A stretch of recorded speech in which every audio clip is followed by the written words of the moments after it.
নবগ্রহের যে কোনো একটি গ্রহের যদি কুপ্রভাব বা কুদৃষ্টি কারো উপরে পড়ে, ওই ব্যক্তির জীবন নরকের থেকেও খারাপ হয়ে যায়।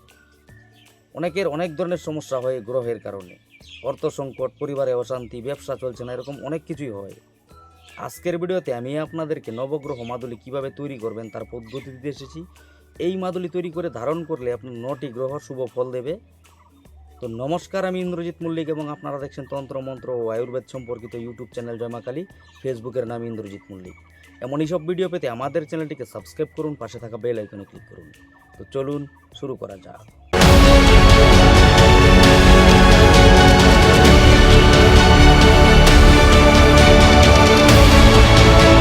আজকের ভিডিওতে বলা এই নবগ্রহ মাদুলি তৈরি করার জন্য সর্বপ্রথমত আপনাকে একটি রূপার মাদুলি তৈরি করে নিয়ে আসতে হবে, একটু বড় সাইজের নিয়ে আসবেন।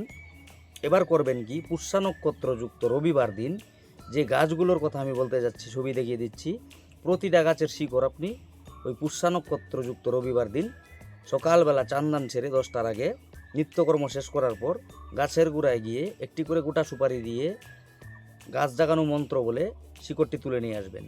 আপনি যদি গাছ জাগানো মন্ত্র না জানেন সেই ক্ষেত্রে শুধুমাত্র এতটুকু বলবেন, হে মা গাছ দেবী জাগ জাগ জাগবি, যে কাজে লাগাবো সে কাজে লাগবি।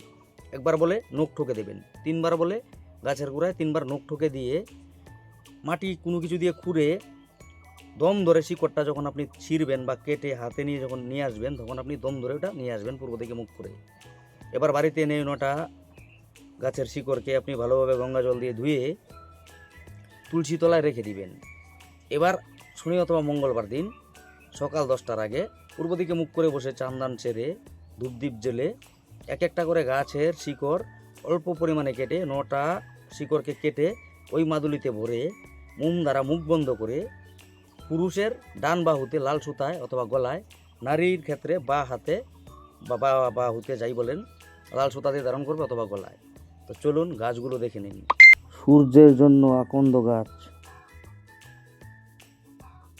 চন্দ্রের জন্য পলাশ গাছ,